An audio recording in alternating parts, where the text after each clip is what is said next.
Hello, and welcome to the second edition of the Giraffevores Group's Wheel of Time D&D campaign. If you are joining us as a return listener, thank you. And to those of you who are new to the experience, thank you for giving us a shot.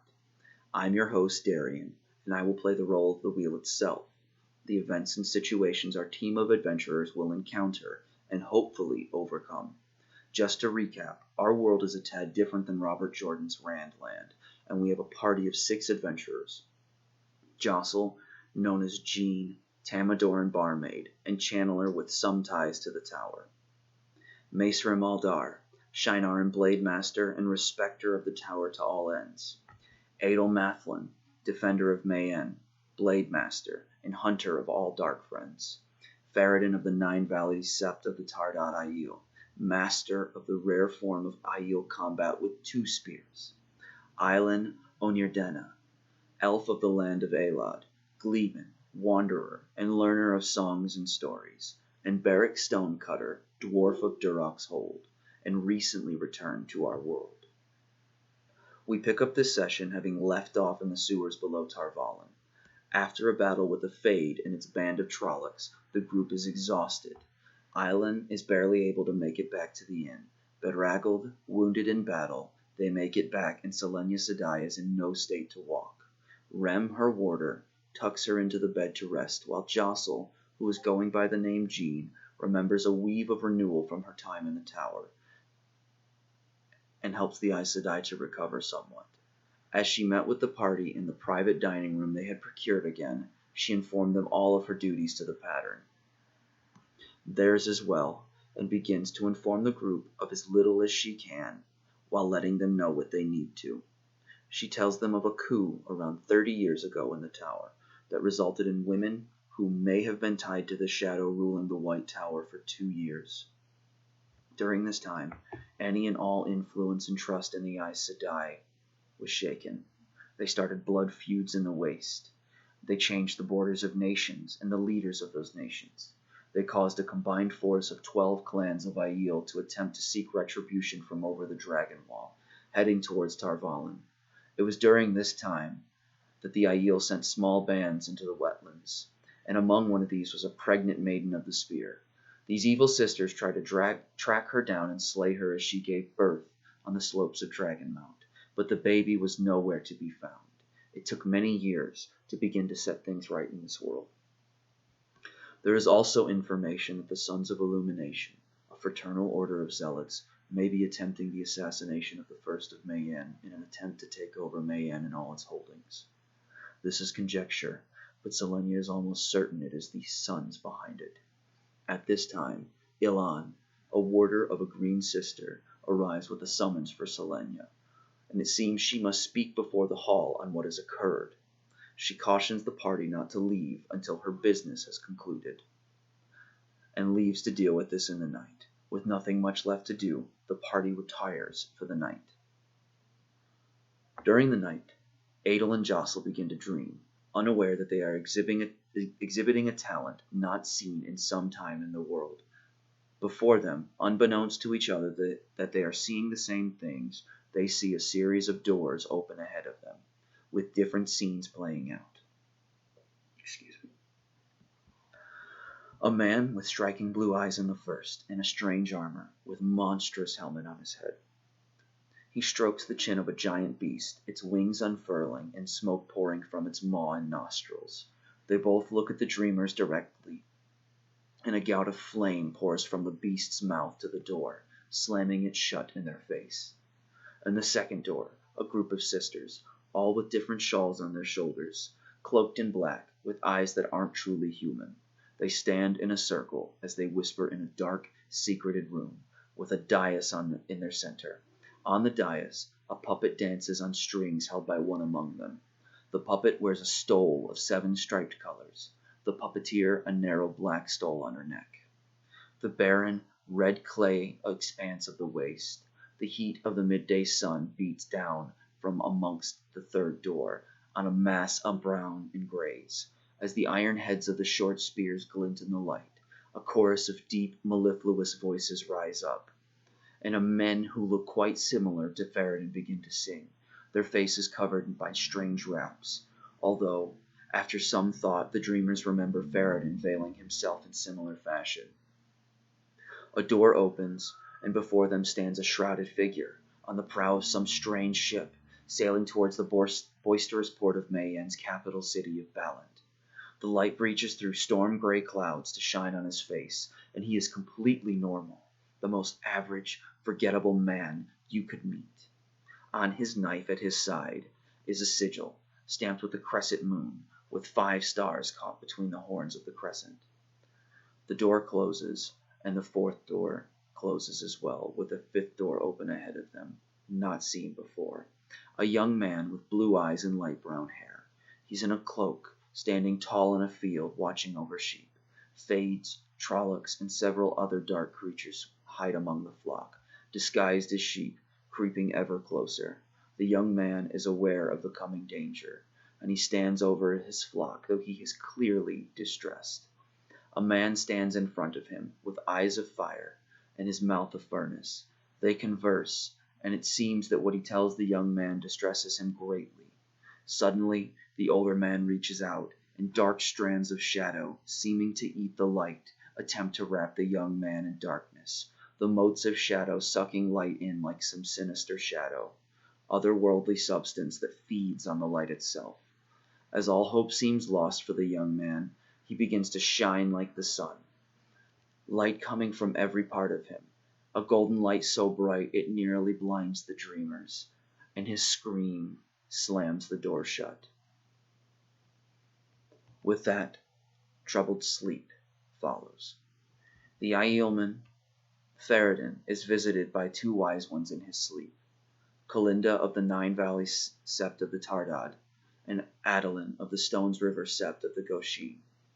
They tell him to follow the Aes Sedai, or to assist her in this land. Failure to do so would bring much toll to his sept and clan, and that he must do this while still searching for the Karakarn. He dreams of a tall, seamless tower of burnished metal, shining in the morning sun, and he suddenly is inside it for the briefest of moments. He is aware that he will return one day, when the conditions are met. The wise ones warn him to beware of such a place. He and Kalinda share a small amount of affection, possibly before they leave his dreams. He awakens with memories of an exact route of a spear to a spear of considerable power, with much G gained in obtaining it. Adel, the dreamer, also awakens with knowledge of a special weapon, a huge, curved greatsword, and where to find it. Jocel awakens with a fluted, strange wand, about 1.5 feet long.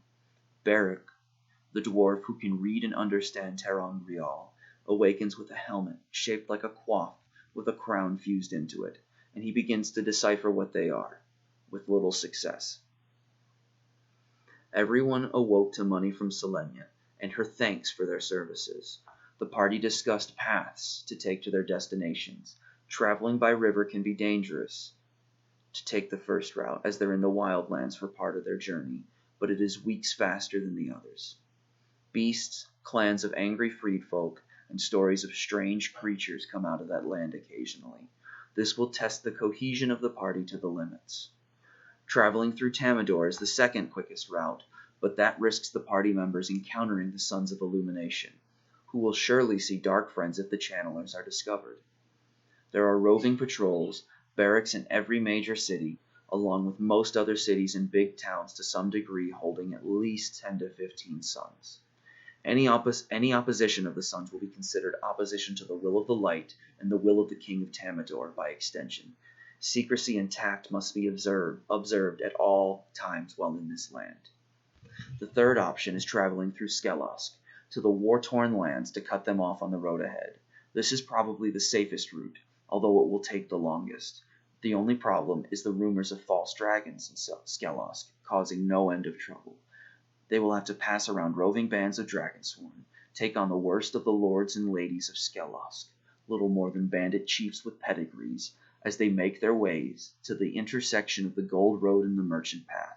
This may be the longest, but it could be profitable for Selenia, and by extension them, as they put to bed any Dragonsworn they find.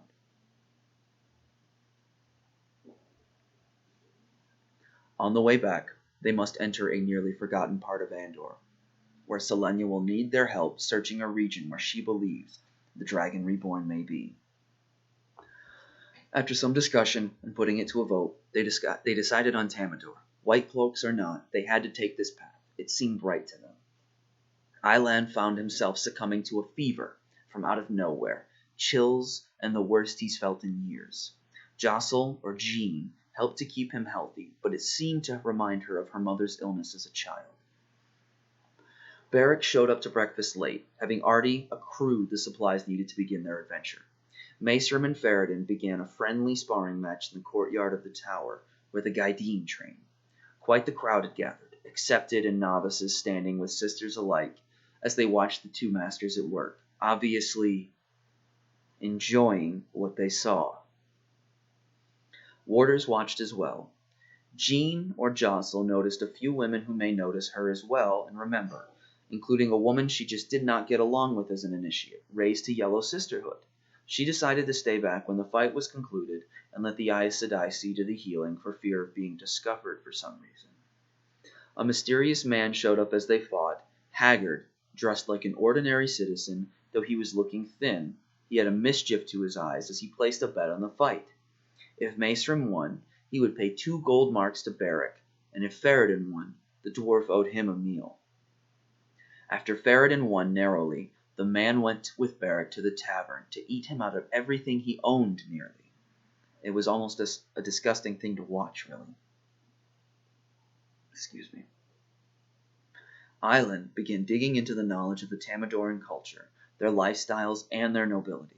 He learned that war had racked the country for decades until the Suns arrived.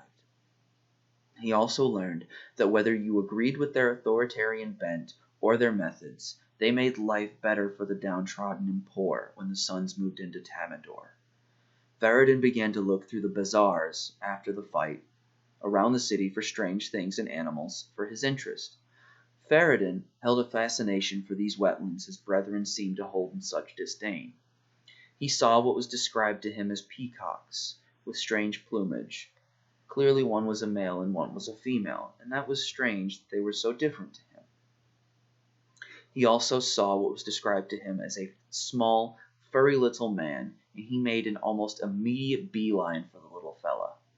Unaware of what it was, what the creatures were called, he knew only its name, Zakub. He bought the beast, accompanied by a small music box to play with, and set off to find some small spears for his new friend. Ilan accompanied, finding a small flute for the creature to play as well. Back at the inn, Beric and Jean are discussing Beric's arrival to this world. He's quite confused about events. He seems to have been trapped in some mirror world by a portal stone, which nobody seems to understand except for him, during the first Alod War. Jean is unsure of when that was, but the third Alod War was ended only 30 years ago, and it lasted 20 years. After some discussion, Beric begins to decipher the ter'angreal she has, with, again, very little result. Around this time, we decided to bring this session to a close. A lot of dialogue and character growth had occurred. We have decided to kick the interval of sessions up as well, so we will be playing more often and for longer as we play. Next session, the group departs on its journey to Tamador, home of the White Cloaks. Will they succeed in entering the nation without harm? Will they stop the assassination attempt of the First of Mayenne? Will they find the Dragon Reborn before the Shadow? Will Zakub become a better fighter than Ferrodin? Find out next time with Giraffevores. I'm your host, Darian, and may the dragon ride again on the winds of time.